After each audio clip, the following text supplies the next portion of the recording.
Welcome, everyone. We just opened up the webinar, so we're going to give everybody a minute to get on here, and then we'll get started. We have a lot of really great data to share with you today, so we're looking forward to taking you through it, hearing your questions. Please use the Q&A function to ask your questions so that we can keep track of them, and also have a conversation in the chat if there are things that you all want to talk about amongst yourselves as well. And we will be monitoring those as we go to make sure that we're responding and stopping our presentation if there's a really important thing that we want to talk more about or clarify. So we'll give it another minute or two here.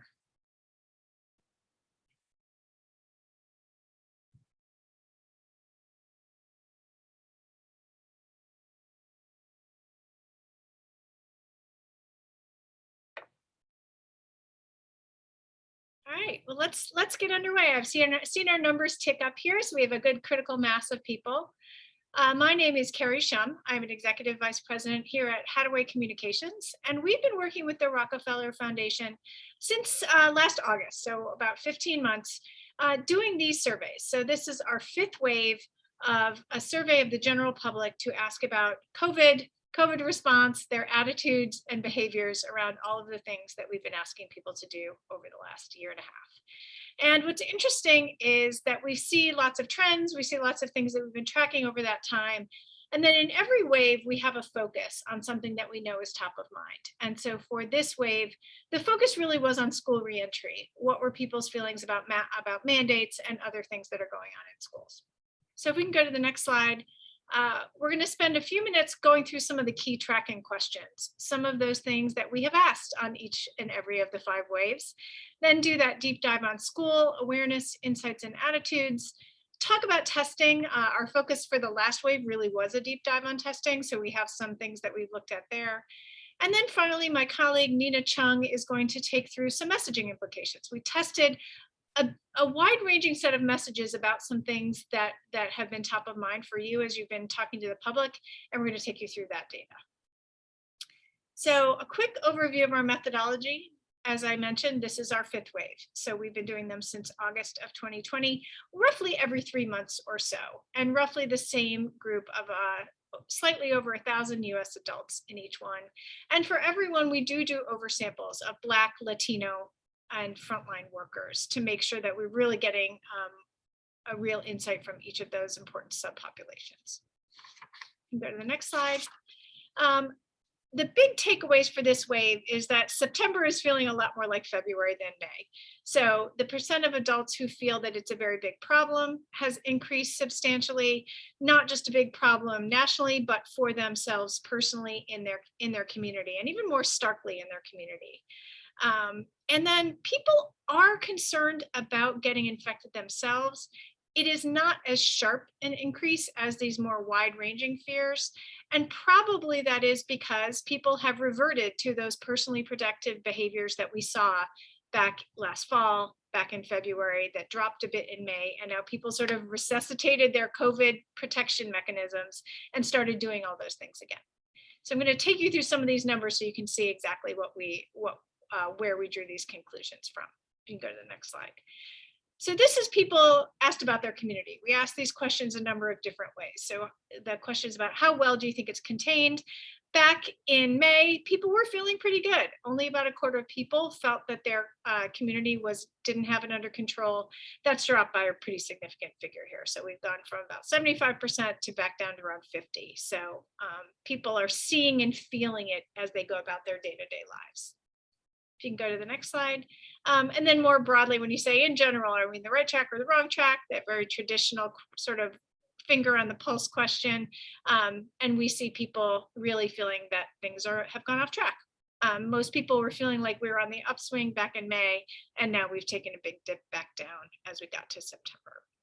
One really important thing I forgot to say in the upfront, we held this survey and fielded it the day after the White House released their vaccine plan. That plan had a big focus on mandates. We wanted to make sure we weren't in the field and sort of fielding half before and half after.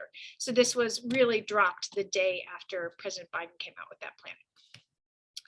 If you go to the next slide, and then this is that broad scale question of just how big a problem are we talking about here? I think the important thing here is that people have been taking this seriously for a long time. It did drop a little bit in May as we thought that the vaccines were really going to get everything under control once and for all. But in general, this level has remained pretty high. It's been pretty steady all the way along for the last 15 months. So the return in the September numbers is more the norm than the dip in May was. You go to the next one. We have seen this sort of fairly steady ticking up of vaccinations since they were available. Very much in line with what you see in the national data. About 68% of our respondents said they are currently vaccinated. Another 8% saying it's pretty likely. What this says when you look from May to September is the likelies moved into the I got it done category, and the unvaccinated remained pretty steady. So as you've likely heard and seen for yourselves, there is this fairly resistant cadre of people who just are not moving to get this done anytime soon. And you can see that here with this question we asked. One of the attitude questions we asked is, how confident are you that the vaccine will get life back to normal? And that's dropped. You know, we saw back in May, people were feeling that this was really the tool that was going to get us where we wanted to go. That's dropped, not significantly, but what has declined is the confidence in it. That's where you see the change, is people going from being very confident to just confident, and a little bit of an uptick in the I'm not confident in all of this. And again, what that says, as we've seen through all these waves, is there are sort of people who believe and people who don't believe, and those numbers are pretty strong. And what I mean by that is people who feel that the things that they're being asked to do are meaningful, possible, and make sense. And then there are people who just kind of don't feel that way at all. And if you can go to the next slide, here's where we see that across all of the public health behaviors that people are asked to do. You know, we've been tracking this since day one, when these were really the only tools we had against this pandemic: washing your hands, wearing a mask, staying socially distant, getting vaccinated, which we only started asking in February once it was clear those were going to be available, then staying home, getting tested, and participating in contact tracing. And what we've seen steadily all the way along is the things that people really can control, they are more likely to do. So washing your own hands, wearing a mask, versus things that are a little more abstract and hard to picture, like contact tracing. But the trend is very clear, is that these have remained pretty steady in large part. There was started to be a dip in May, and now we've seen it go back up. So when I said earlier that we saw a drop in people's personal risk, but it wasn't as big as the overall increase in concern, people sort of resuscitated their toolbox. They started wearing their mask again. They started being more consistent about washing their hands. They started to think twice about seeing people socially. The good news is people believe these work, and many people started doing them again. And that is the difference that we saw since May, when people were starting to ease up a little bit. Now we want to talk about back to school. So as I said, we fielded this back in September, right when many people were in the thick of going back to school. And there are a couple really big things here that were I don't know if they were surprising, but they're very stark to us. If you can go to the next slide. So this was asked of parents, so people who have children in K through 12 schools. And we said, which of the following has your school done? You know, there was so much coverage and guidance from the CDC and others about what it would take to get kids safely back in school. And as you can see, of all of these, none of them broke 50%. So and these were check all that apply, which is why the numbers add up to more than 100%. But mask wearing is the top thing that people say their school is doing, but only 45% of the parents said, yes, my school is mandating this. The really stark numbers, though, are 25% of parents don't know what their school is doing, and 11% say their school is doing none of these. So taken together, at least 33% of our respondents are not particularly engaged in what their school is doing to protect kids, even though they have kids in school. And another really surprising and somewhat troubling stat we saw is the drop in intent to vaccinate kids. So back in May, when we asked people, over 40% said they were very likely, and another quarter said they were somewhat likely. Both of those numbers have dropped pretty significantly in the case of the very likelies. And then the other thing that ticked up is the not likely at all is now up to a quarter of all parents saying, I'm not likely to do this. And there's probably a lot of reasons for that, which we can talk about during the Q&A. But that is something that I think is surprising to many of us to say when we see how much urgency there is among parents who do want their kids vaccinated. There are very significant pockets who don't want to do it. We did break this down to start to see like where are we seeing the resistance. Unsurprisingly, it's white parents who are the least likely to say that they want to have their children vaccinated. Asian parents, as we've seen all the way along, are most interested in vaccination. You can go to the next slide. People who are vaccinated and or believe it's important to get vaccinated are much more likely to say that they want to have their children vaccinated, and those who don't hold those beliefs or are not vaccinated are least likely. What stood out to us here is that even among vaccinated parents, only just over half of them say that they're likely to have their kids vaccinated, which is really a surprising statistic given that they are vaccinated themselves. Urban parents are more likely, rural parents are less likely. And then if you go to the next slide, we do see the same trend with Democrat versus Republican parents, where half of all Democratic parents say they're going to have their child vaccinated, only half of the Republicans, half as many Republicans. But again, even among Democrats, just under half are in agreement that they want to have their child vaccinated. And then we asked about school safety in general. You know, this has been a huge topic. So we asked it two ways. The first was just a straight up question of how safe do you think kids are? About 35% say kids are safe. About a quarter say it could go either way. And about 40% say they're not safe when they're in school. And then we asked comparatively speaking, compared to last year, and you saw the number tick up. So about, 10% more parents say that kids are safer, but a quarter say that they're less safe in schools than they were before, even though this was asked of all school age parents. So many of those are 12 plus, where they could have children can be vaccinated in the schools as well. So I think what this says is there's a lot of concern still out there, and also people aren't sure how well these things are working in a big combined school environment that they're sending their schools to these days.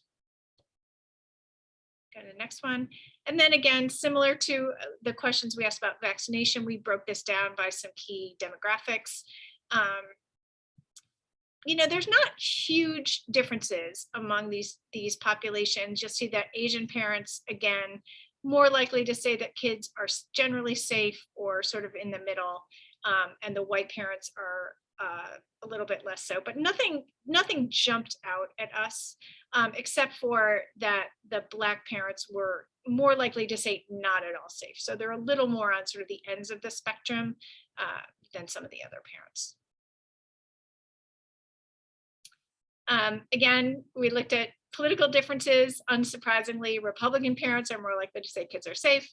Democratic parents are more likely to say they're not safe. It's really almost a flipped screen here where the percentages mirror each other on each end of this scale. This was a really interesting thing we looked at, was that men were more likely to say their kids are safe in schools. And we dug around in this data to see if we could point to anything of was there a particular concern among women that might be making this pop? The only thing we saw was generally the same top two reasons that we see with everybody around COVID, which is we looked particularly at vaccination. Women are more likely than men to say the vaccine was created too fast and they're worried about side effects. That was the only thing we could see that might be a reason why women were more likely than men to say schools were unsafe. But other than that, nothing really jumped out at us. There was no age difference or anything like that could point to why this was happening. We've been asking consistently about in-school testing. That's certainly been a focus of a lot of our conversations around COVID through these webinars and other work from the STAT network. It's pretty steady. It has gone down a little bit. Nothing really that was statistically significant, but in general, people are generally okay with the idea of allowing their child to be tested for COVID if it were offered in school. There's one thing that jumped out on the next slide, which is they are more supportive of doing it for teenagers than younger children, which seems a little odd given that kids 12 and older can be vaccinated.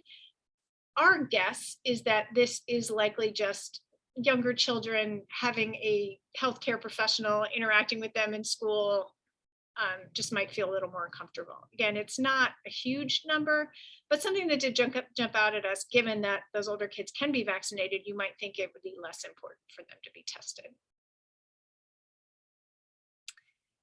And then we asked about mask mandates. We asked both of these questions of everyone. So the school question was not asked only of parents, it was asked about our entire sample.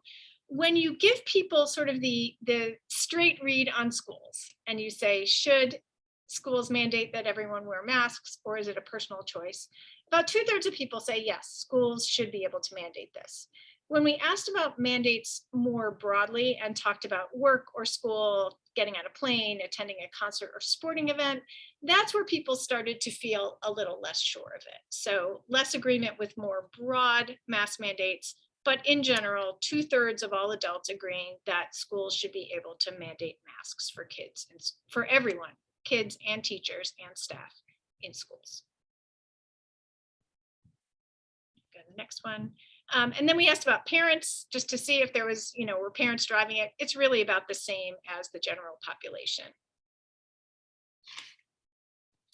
And similar to our other batteries, we broke it down by demographics. Again, the same sort of trend that we saw in the other ones, with the Asian respondents being more supportive, the white respondents being the least supportive of this. And the same trend we saw before, urban most likely, rural less likely to support things. And then finally, people who are vaccinated are more supportive than people who are not vaccinated or don't think it's important to get vaccinated.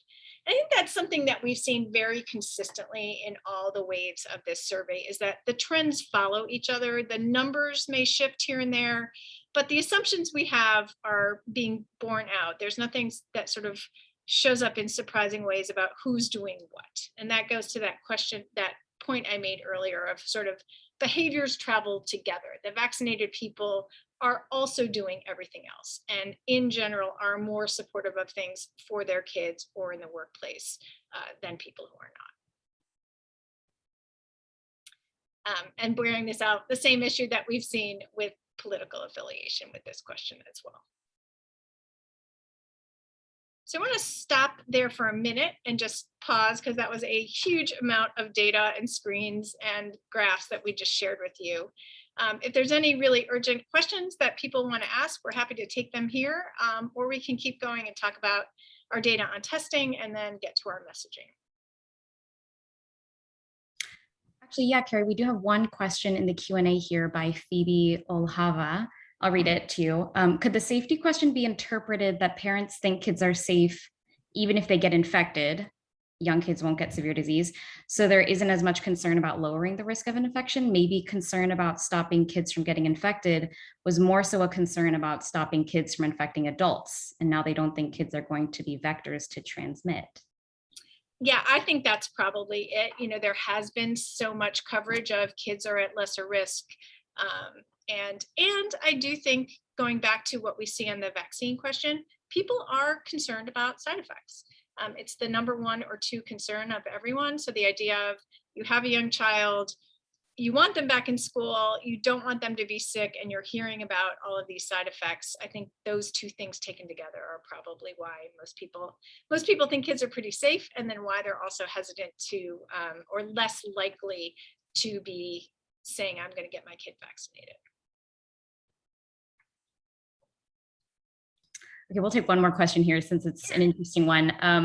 Carrie, do you believe that we have an issue of mistrust in public health, or an issue of politics and philosophy? I guess, what does the data say Yeah, about that? that is such a great question. I mean, I think that's the trend that you see is political behavior is tracking political affiliation rather than knowledge. Those two lines are rising and falling together. And yeah, right, as we've seen, people with certain political beliefs are much more likely to either do or not do the things that public health is asking them to do. One thing I do want to point, and we say this a lot, is that chart where we show all of the things that people are doing. Most people did and often are doing the right thing a lot of the time. And so I do think a lot of the communication focuses on who's not doing it rather than giving some attention to the fact that somewhere between 2/3 and 3/4 of Americans have done most of the things they've been asked and have been doing them for a very long time. And you'll see that play out in the message testing and the message response that we get, that messages that seek to unify people test much better than ones that point out people doing the wrong thing. All right, well, we'll get to our testing data. And again, we've tracked most of these for a while now, but just wanted to hit on them again because the testing conversation has surged up again, particularly the rising interest in at-home testing and rapid testing through screening. So this is a question we've asked since day one. And again, pretty steady here. People have, since the beginning, thought that testing was important to stopping the spread, and they still do. It dropped about 10 points from December to February, but has been pretty steady since then. So most people believe that testing is important.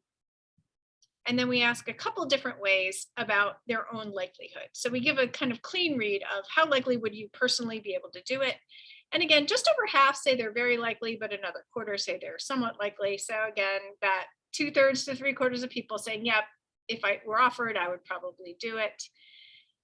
And then we asked a different way by asking about in your workplace. And this is a fairly complicated slide, but we wanted to look at people who go to work in person, where you would think that testing might be more likely or more important, and people who are generally working remotely. The levels are about the same. So the idea of should I get tested at work has been one that is widely accepted and widely, supported from all kinds of workers pretty much since the beginning of the pandemic. And then this is a question we asked for the first time back in May, and we realized that nobody really knew. We were talking a lot about testing fatigue, but we weren't really sure if it actually was a thing. And what we realized was that for most people, it really wasn't a thing, and it's ticked up, and that makes sense, right? May, over the summer, there was a lot more cases, a lot more people potentially exposed or worried about being infected. More people got their first test, but still about 40% of us have never had a COVID test. So again, we'll stop there to see if we have any more questions about this. And then Nina is going to turn to talking about the messages we tested. We had 3 different groups of messages touching on 3 really sort of big overarching topics related to the pandemic. Thank you, Carrie. It looks like we don't have any current questions, but again, encouraging you all to, as they come up, just drop them into the Q&A and we will be addressing those in about 10 minutes. So as Carrie said, we tested 3 different sets of messages. They were on the topics of mandates. And again, this was just after the White House had announced its guidance on that for the private sector and federal workers. We tested messages on pandemic fatigue and what messages would encourage people to keep up their safety behavior measures and protocols and continuing to follow public health guidance, even as we're almost approaching 2 years of the pandemic. And then the third set of messages we tested was about why public health guidance changes and just kind of addressing the shifts that we've all had to observe in guidance. So on the first section, on the topic of mandates, and I won't read each one in depth as we'll share these resources afterwards, but you'll see how the framing, the way that we set the stage for mandates kind of differs across these 3. The first one sets up mandates as a comparison between before and now across time. So kind of introducing the idea that policies weren't as rigorous before, and in a sense, we're kind of buckling down. The second message here is far more about how we're connected and how all of our actions affect each other. And the third message is more explicitly about freeloaders and this idea that some people have benefited from others' actions without doing anything themselves. And this second message actually tested the best. During the pandemic, we've all seen firsthand how our own actions can affect others who are trying to avoid getting COVID-19. Mandates are important to ensure that everyone does their part to reduce infections and get the pandemic under control. So you'll see this message explicitly acknowledges social connections, how we're tied together. It doesn't shame or criticize anyone, as one of the other messages did, but it does convey that mandates reduce infections, and it also helps people regain that control we've all been missing through the pandemic. So it reassures us that we have individual power over our lives, which is something that we all generally want. The second set of messages we tested, again, addresses and kind of acknowledges that people are tired and that the pandemic's been going on for a while. The first message emphasizes a concept we've actually tested a few times in different contexts: to do our part, and the fact that we all have a role to play in ending the pandemic.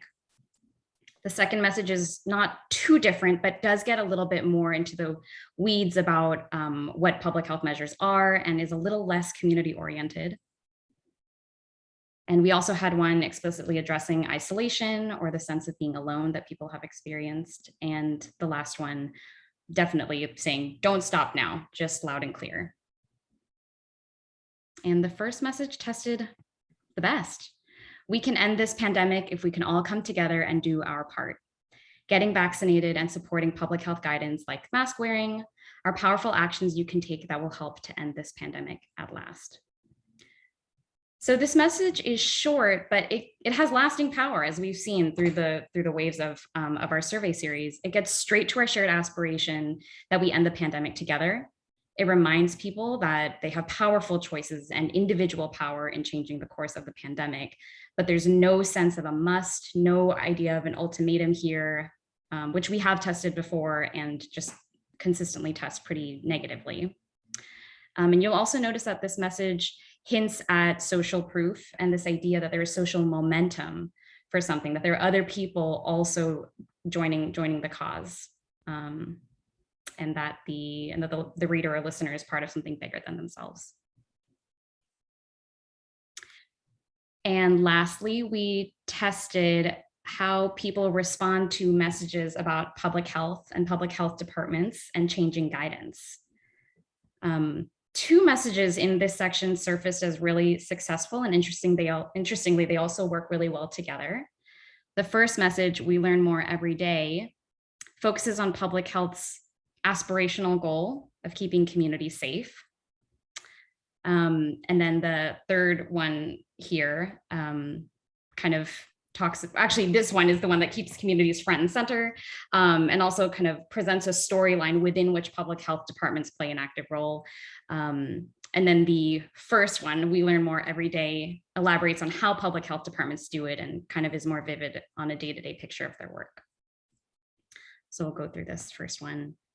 The job of public health is to keep communities safe. We look at all the science and data and then make guidance decisions based on what is best for everyone in the community, particularly those at greatest risk of serious illness from COVID-19.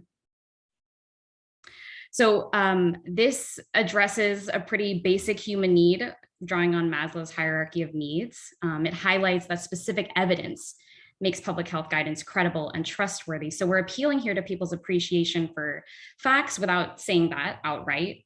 And we're also clarifying here that science and data are not ends in themselves. The goal is the collective greater good. That's explained a little bit here. And then of course, the second message in this section that we wanted to include because it seems so important. Every day we learn more about how COVID-19 is transmitted, how it is evolving, and what we can do to stop it. As we learn more, public health departments use this new data to make science-based updates to our guidance. And this message creates a mental framework for why public health guidance changes in relatable terms. It makes public health departments the lead actors here and reinforces their role on the front lines of the pandemic. There's also this idea that public health officials are working every day, and creates a sense of a vigilant team doing rigorous, timely, and constantly updated work. And nothing is whimsical or capricious about those changes. So those are our messaging recommendations there. Thank you. Looks like we have a question here from an anonymous attendee. Were there any messages that resonated with the unvaccinated people? Interesting. Yeah, I can answer that. The trend that we see across the board is the same messages resonate with everyone. Again, it's that idea that the level of agreement is lower. So it's not that one message was better for unvaccinated people than we saw with the vaccinated people. The same message was most likely to appeal to them as well. It's just at their agreement was at a lower level.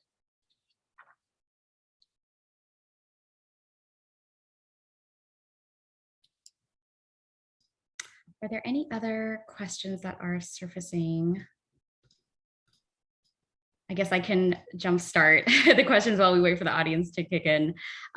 Carrie, now that we're at wave 5 of this survey series, and we've been doing these since the end of 2020. I guess looking back so far, is there anything that really has stood out to you as the most interesting or maybe the most reassuring even? Yeah, I mean, I think I've touched on this a little bit, but I do think it's important to keep reminding people of. And if I had to point to sort of one of the communications learnings coming out of this pandemic, it's that that idea that you have to reward people for doing what they're doing. So I know that as a public health person, everyone wants everyone to be doing everything right. But so spotlighting things like, well, to get to real immunity, we need to get to X%. So if only X% of people are doing what we want, that's not good because we need more. But you have to sort of give people that gimme of, it was good that you did that. So starting by saying, as I mentioned, somewhere between 2/3 and 3/4 of people have been doing the right thing and have been doing it all along. And that really important concept of social proof that we see popping in those messages that got the best response, that's a really powerful motivator. And we've seen that with vaccines since May, where a lot of people were not hard nosed, they were not yet. And the not yet, what they were looking for to get them from not yet to I'm going to do it was seeing more people like them get vaccinated, hearing about their experiences, and getting that sense of people like me have done this successfully, I can do it too. So I think the more that we can highlight that commonality and those things that people are doing and the results they're having, the better off we are. And we saw that in the message testing. We've seen that consistently. Those ideas of do your part and do it for them. Those are themes that we've seen since last August. Every message we tested, those really come to the forefront. Mm. Thank you. I'm going to take a question from Marjorie Innocent. Did any of the messages seem to appeal a lot more to unvaccinated persons than vaccinated persons? I'm not sure if we have those breakdowns. Yeah, it's sort of similar to the question we got before. Not really, although the learning is the same messages work. And I think for this, all of you on the front lines of communication, knowing that if you were to use this messaging, you would be as likely in reaching vaccinated and unvaccinated people to the extent that you can. I think there's probably, some people are not going to be reachable, but this is as likely as anything else to reach an unvaccinated person and get them to see why doing these things makes sense. Thank you. A question here from Judy Straight Jones. I noticed that you've been using the terms ending the pandemic. It is possible that there will not be an ending to this pandemic, but perhaps a slide into endemic rather than an ending of the pandemic. Any questions that address this? That's super interesting. Yeah, that's a really interesting theme that, has really popped in the last month of like, we're just going to have to live with this. So we did not test that explicitly, but we are doing another wave. As I've said, we do these like every 3 months or so. So I think we're slated early January, and I think we'll know even more sort of where we are. And I think that those are those things of, I do think where you might see that is in that question we asked about vaccines will get life back to normal. And we saw that sort of slide there. I think people are coming to grips with the fact that this may just be part of life from now on. And vaccine or no vaccine, life is never going to go back to what it was before. Thank you, Judy. We had a question from an anonymous attendee. I'm curious to know if you have messaging guidelines in regards to the vaccination of young children. Did we answer that? We did not, mainly because the vaccine hasn't been approved yet. So the way we've sort of staged this in our waves of surveys to get that early read on would you do it. So that's why we ask those questions about how likely are you to vaccinate your child. And then as we get closer to start, messages about the action itself. I think my takeaway on this, especially when you look at that data about the lack of understanding of what's happening in schools and the softening of interest in vaccinating to children, is we need more and better communication to parents about the vaccine and the benefits to their children so that they understand it. And given that we expect the approval to come any day now, it's sort of like, now, do it now. Start to talk to people. If you be ready to answer questions about it, it's the topic that's going to sort of come in the next wave of things that we have to deal with. A couple more questions here, and we do have time. So again, just added encouragement. If anything is on your mind, feel free to share it. From an anonymous attendee, there are still a lot of healthcare providers, MDs, RNs, mental health professionals, and law enforcement officers still refusing to take the vaccines. How do we engage with these individuals without leading into heated, emotional, and political arguments? Yeah, I mean, that's right. People are at the end of their ropes on both sides of this discussion. And I think what we have seen in our message testing, and that's why we tested some messages this round that sort of push the envelope, that idea of sort of stop the freeloading, they don't work. And so I think what we're seeing is conflict makes for great TV. It does not make for great public health. And so the more you can, people have real concerns. And often when you start to talk with them, you can start to understand the logic. We did focus groups last spring with medical professionals on the front lines. They have been out there in their hospitals every day, many of whom they were only with vaccine resistant people. And there was logic to it about why that made sense to them. So I think this idea that these are not rational beliefs, as much as from a public health perspective they feel irrational, from an individual perspective they feel very smart. And so I think you have to take that into account and look at how can we talk about those things like collective good, like protecting people who can't protect themselves, like the do your part thing, which are very big aspirational shared values, and approach the conversation from that point of view. It works better, as tempting as it is to sort of tell people to sort of get with the program. Mm-hmm. Yeah, and just a small note to that, we've done a series of webinars. Many of you have been joining us for every other week for a while now, but the concept of at length conversation and revisiting people where they're at again and again and again is definitely a theme that resurfaces for a number of different populations. Okay, questions are coming in here. Anonymous attendee, I can see how the safety message works for most, but I'm struggling with the we're all in this together. Our experience has been that the communities that are not vaccinated really push back when we use that. Do you think that this has anything to do with the lack of perceived empathy, of the feeling that we are lumping people into a category where we are implicitly criticizing them for having alternate views? I wonder if that question might, I'd love to hear more about the background behind that question. If you're comfortable, we can bring you in person and bring you up and share your screen. Yeah, I think it would be interesting to hear more about your specific communication, because we're sort of in the abstract realm where we field a survey, but you're on the front lines talking to real people. So I think that's what we're all wrestling with, is how do you translate these big picture findings to your individual situations and the people that you're talking to. Mm-hmm. Again, if you're comfortable, you can share your name and we can bring you up. We have a question from Aida. Given the data, what is your best advice for people trying to communicate with someone that is still not vaccinated? Okay, I think we've covered that from a couple of different angles here. Any other questions or topics?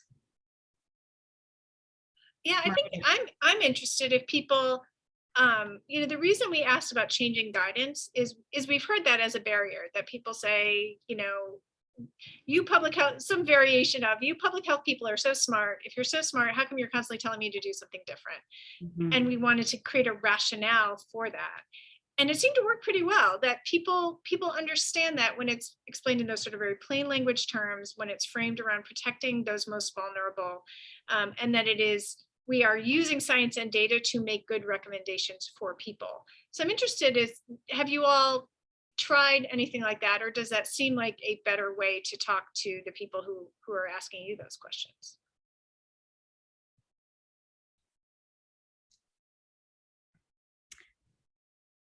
In the meantime, yeah, sorry, go ahead, Nina. In the meantime, I think we have a name here. Lois Prevordum. Oh, here we go. Yeah. Hi there, and thanks for answering my question. So I work in Baltimore City, and we work with focusing on the communities that have not been vaccinated, and they're not vaccinated for various reasons. So it's not all hesitancy, but one of the common denominators is something around trust. And what we are finding, the one thing that they almost all universally push back on is this: when we're all in this together. One of the themes is Baltimore versus COVID, and it's something about, our whole community needs to be, vaccinated and in this together. But what we often find is that, it's, don't lump me into a category. Mm-hmm. You don't really understand my needs. And I don't know if it's that they don't agree with the message, necessarily, but it's that idea of, this is just reinforcing how you're treating me, through the public health system. And, just as part of it is that there is a very strong historical perspective, where they face structural racism, where they face mistreatment on a regular basis, where COVID-19 is not their primary concern, that they have a lot of other things going on. So I think one of the challenges is with messaging, oftentimes we're speaking to the masses, yet who we really care about is getting to the people that are not vaccinated. Further speaking to the converted is not really moving our conversation ahead. So, what I'm interested in is whether that experience of mass communication is somewhat getting people to dig in even further. Yeah, I would say, I don't know if I can agree with the last part, but I do think mass communication is one tool, and those face-to-face individual conversations are also important. We've heard that from some of these other webinars where we've talked with clinicians and practicing, and how they have had these conversations with individual patients. And to your point, they're very serious individual concerns that people have. And it's very time intensive to have those conversations and really hear those concerns and respond in a way that takes that individual situation into account. And so I think that's why mass communication is one tool that sort of starts the conversation, but it often has to be finished in a different way. And I think that's the role. There's so many community partners working. There's so many individual and physicians and other healthcare people working on the front lines to have those individual conversations, because that's sort of where we are now. This is the challenge of this ongoing communication, is people have been hearing these things for a while. And if you've been hearing for a while and you still haven't acted, you almost have to come in from a different angle and start to figure out, how do we start to chip away at some of these other concerns. I will say that the speed, we do see very consistently the top concerns people have about the vaccines are the speed with which they were created, and the risk of side effects.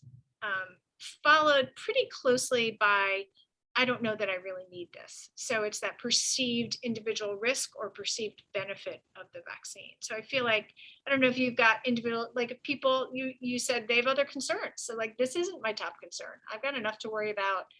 Often we did hear from some folks, like, side effects are not minor if you are an hourly worker, and feeling bad for 2 or 3 days means missing 2 or 3 days of work, which is a significant chunk of your income. That's a real viable concern for a lot of people. And I think we haven't adequately addressed that with a lot of people.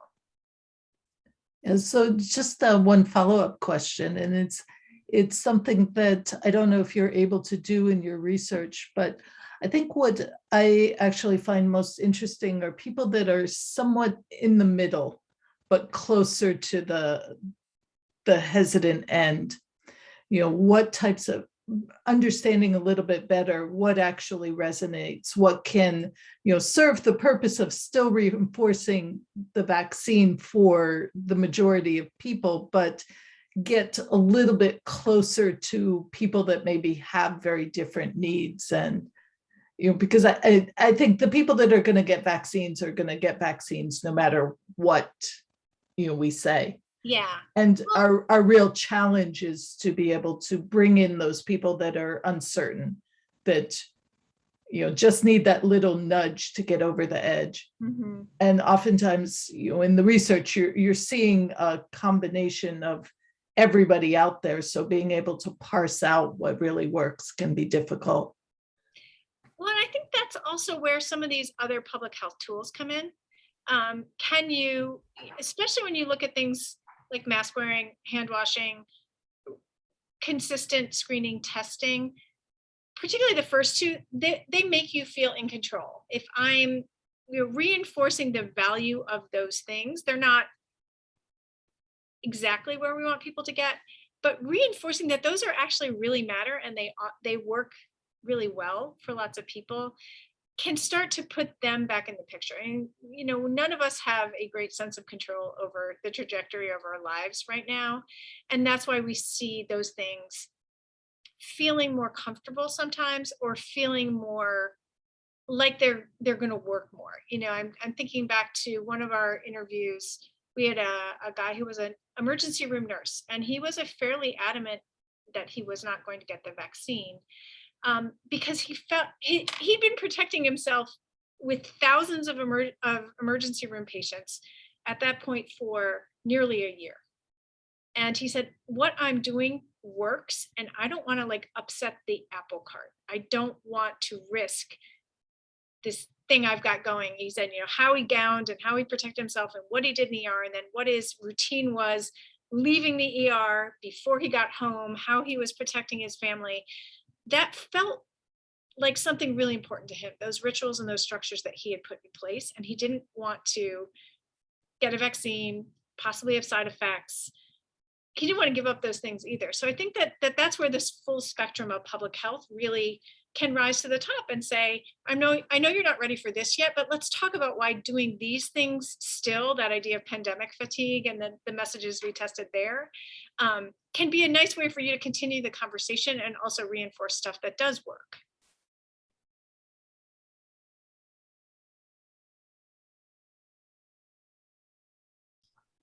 Thank you, Lois. Well, thank you. Thank you for unmasking yourself and joining us. That was, yeah, that was super interesting. A question. Thanks, Lois. One question here that I wanted to bring up. My organization has done a lot of outreach around scheduling COVID-19 vaccine appointments. How much does the messenger value in these different communication strategies? We know it makes a bigger impact coming from a friend or family member, but do we know how much it helps move people versus hearing it from, say, a public or health official? We do not know that from our surveys, but we do know it from other work that Rockefeller has done with their Equity First Vaccine Initiative and some of the other outreach, which is that messengers do matter. You know, people, to the points that Lois made, where, you know, people trust the people in their community, they trust people who they find credible and influential in their daily lives, which may not include a lot of interaction with public health people. So I think the more grassroots you can get with your people, the better.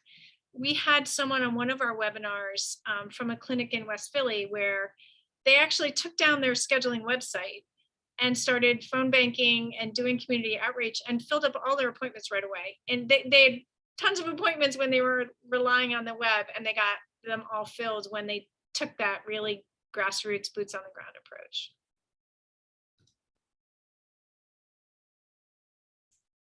Awesome. Last couple questions here. Do we have a breakdown on the unvaccinated by parents versus non-parents? And are there messages being developed that try to encourage vaccination of families? We don't, but we did look at that. And again, like with a lot of our other data, behaviors track together. So vaccinated parents are more likely to say they're going to vaccinate their children. I think there is a big gap, where we saw lots of people, again, our overall level of vaccinated people was 68%. Our intent to vaccinate was in the low 50s. So there's a gap there, but not an enormous gap, and they sort of track together.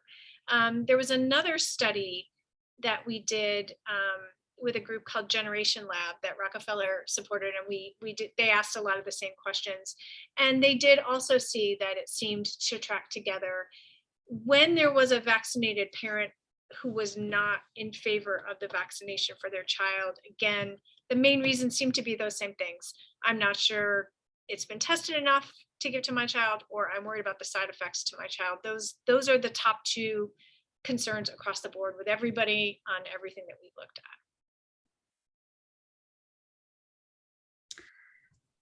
All right, lovely. We have 10 more minutes here. One more question from an anonymous attendee.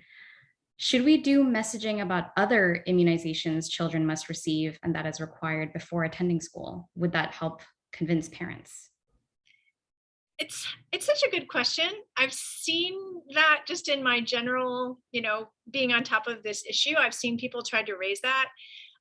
I think, as with any new vaccine, people are hesitant. So I don't know that saying, well, your kid gets all this other stuff, especially when as a parent, you got that as a child. There's a sort of order of magnitude difference in parents' minds.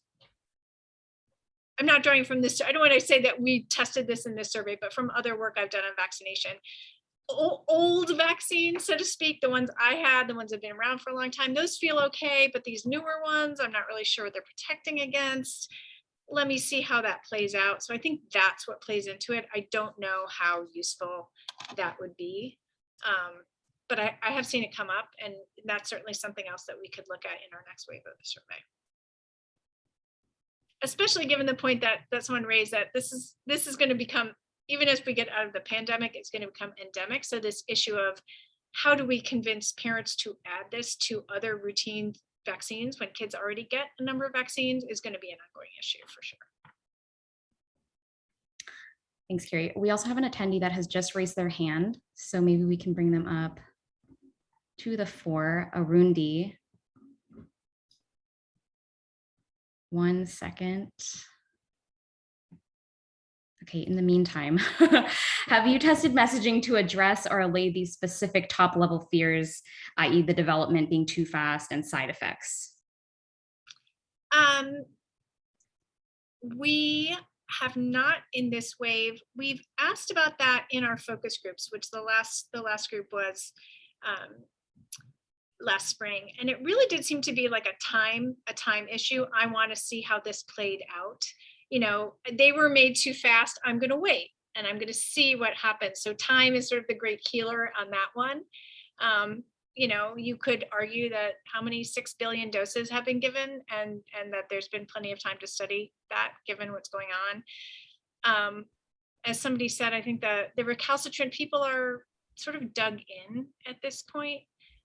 Which is unfortunate, but there are still people. I think you saw that ticking up. The people who are getting vaccinated are moving from likely to done versus never too likely, and I think that is the central challenge for all of us: is how do we convince these really recalcitrant people, and that's where the mandates came in. I mean, you know, when we saw the vaccine levels kind of stagnating and there was concern that mandates would cause all kinds of problems, most people have gone ahead and gotten their vaccine when it was your job or a vaccine or your school or a vaccine.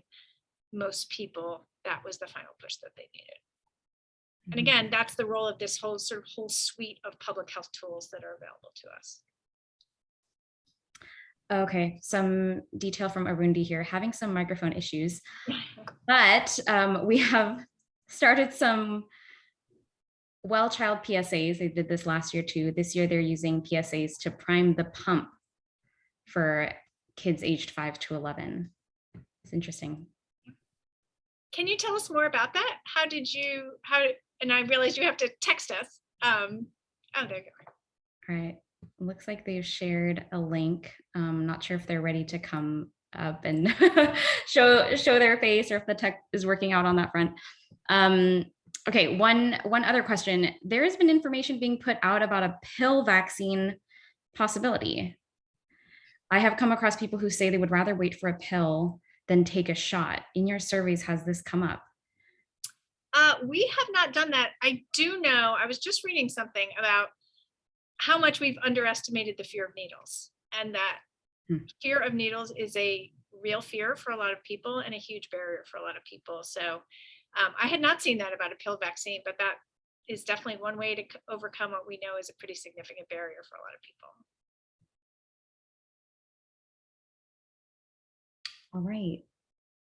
Carrie, I don't know if you have any kind of wrap up conclusions from this session, especially having heard all these really interesting questions on different angles. Yeah, thank you all for this. This is, as some of you have asked, we will be sending all of this to all of you. After anyone who's registered will get a copy of all the slides. If you have more questions, thank you for those of you who suggested things for us to ask on the next wave. And we'll continue to monitor this. I think the takeaways that we've seen over the trends are this idea that positive reinforcement and shared aspirations work better than other things in encouraging people to do the right thing. And also that ongoing communication matters. You know, we can't assume that people remember what they should have done. You know, most people are doing it, but those reminders of the efficacy of how this all works together is really a powerful story for a lot of people, and can get some of those people who aren't ready to get vaccinated yet to at least help them protect themselves better than they might have if you weren't reminding them about the other things that they could do. Awesome. Thank you so much. Thank you all for joining us. We're always happy to talk about research, so thank you. Just a last housekeeping note. We will be back here on November 3rd, 4 to 5 p.m. ET for our next session, which is going to be with Pink Cornrows and a youth representative. And we'll be talking about how equity and culturally specific messaging can play into compelling vaccine and testing encouragement. So hope to see you there. You'll get information in your inboxes soon. And thank you all again so much for joining us. Hope you have a good day. Thank you. Have a great rest of your day.